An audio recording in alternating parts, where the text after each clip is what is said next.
Okay, guys. So what I'm trying to explain to you guys is that I was told to address this particular topic. I tried calling you earlier, Dad, and call other some of the federal agents who were associated with other branches of the federal government who were not affiliated with the Central Intelligence Agency and our partnership with Interpol.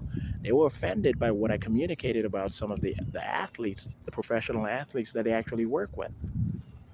You know, unethical in nature or unethical in conduct and egregious in communicating it, as I have detailed in work papers and reports consistently over the past few weeks or so. Actually, over the past few months and couple of years.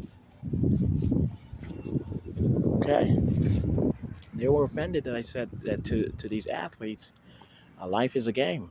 And when I said it, I guess it was strong. It was a simple communication, but it was strong. It was a foundational rebuttal to the activities or their relationships with these professional athletes who were completely superficial and disturbing in their conduct consistently. Not all athletes, not the majority of athletes, but the ones I have addressed. They ought not to feel offended. The federal agents who've worked with these athletes, who have misguided or guided these athletes into doing bad or hiding the bad that they've done. Okay? They're not going to get mad anymore. I know that they are actually overwhelmed by the intelligence and shocking genius of what I've published over the past decade and a half, including the book sketch, which appears to be rubbish to some, but clearly written by a genius, me. It was deceptive necessarily, and it did lead, as intended, to the legal article of the same namesake, The New Societies, Concepts and Apperception of an Eastern Caribbean Model of Criminality. Okay? Perfect, which itself is quite perfect. Perfect diction, perfect literacy, perfect legalism, perfect jurisprudence, perfect understanding of government, perfect understanding of modernism and the next ages to come, paradigm shifting in a communication effort and its concepts and apperceptions, and certainly the model for integration of the whole Americas and the world government upon its forming in 2044, with Interpol being able to supplement and complement the United Nations concept.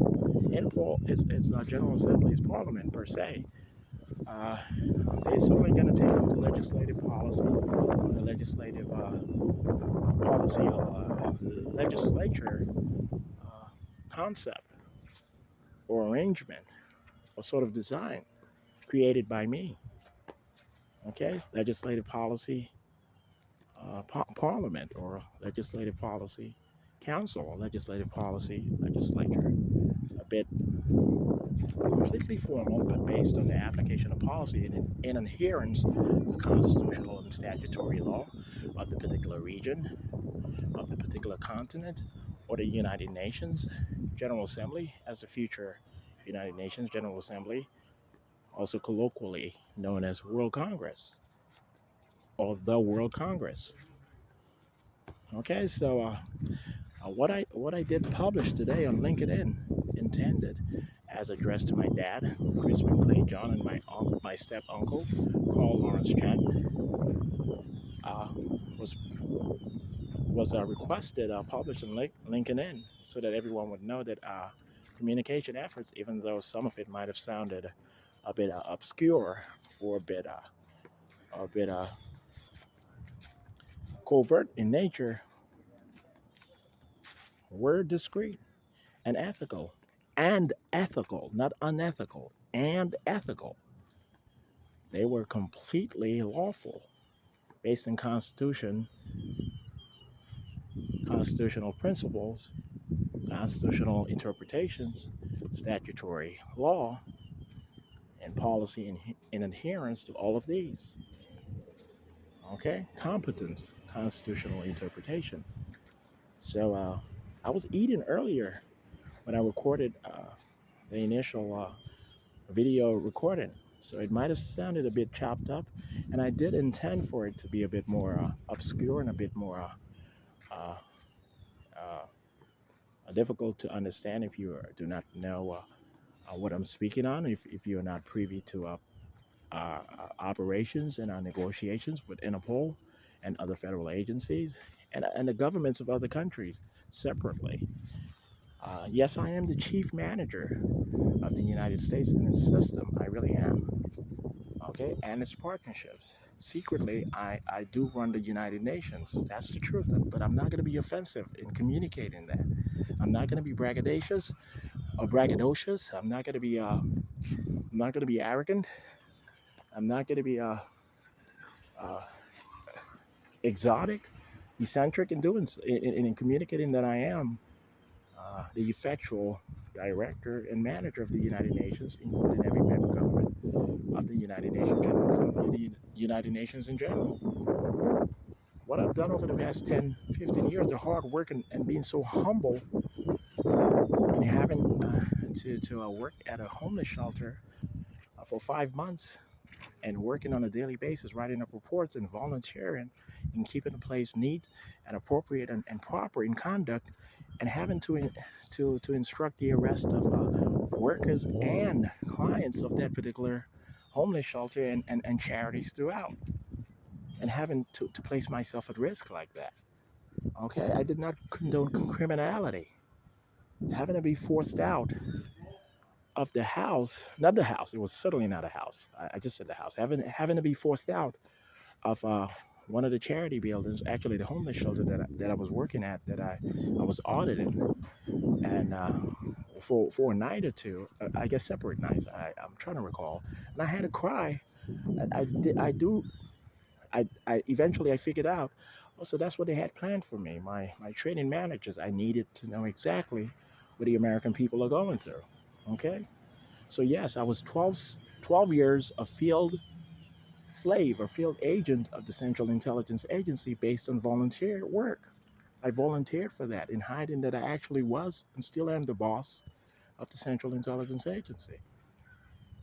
Okay, I served 12 years a field slave, not in prison, not under detention, not under custody, not under restraint, not under security protocols detrimental to me or purporting and communicating me as some sort of threat to any community or society, but in doing lawful work as instructive as a law enforcement official, not an officer.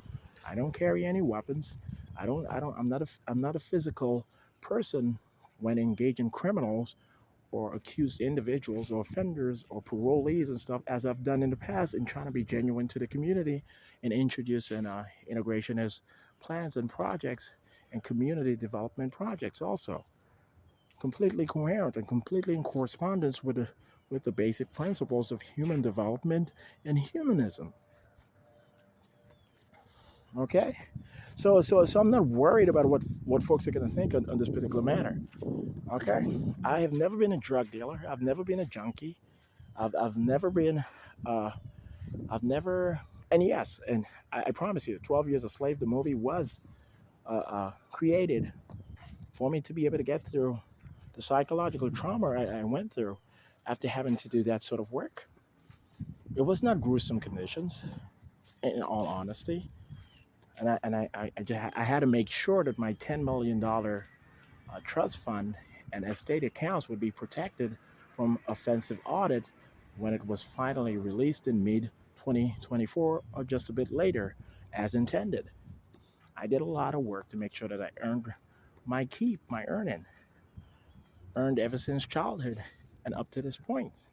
I did the hard work on behalf of humanity, and I'm not going to have to stress myself out later on in being of the corporate identity I'm going to reacquire as Agent Khaled Hassan, secretly known still as Shawn Dexter John, his original identity, at all. I'm not going to feel bad at all in addressing humanity and in working on behalf of humanity as the chief manager of the United States government and eventually the first world president of the United Nations world government in 2044, elected by the General Assembly, World Congress, colloquially, at that point. So forgive me for uh, for what I've communicated earlier. Uh, a bit chopped up and, and eating breakfast, but you guys will figure it out. And this is security.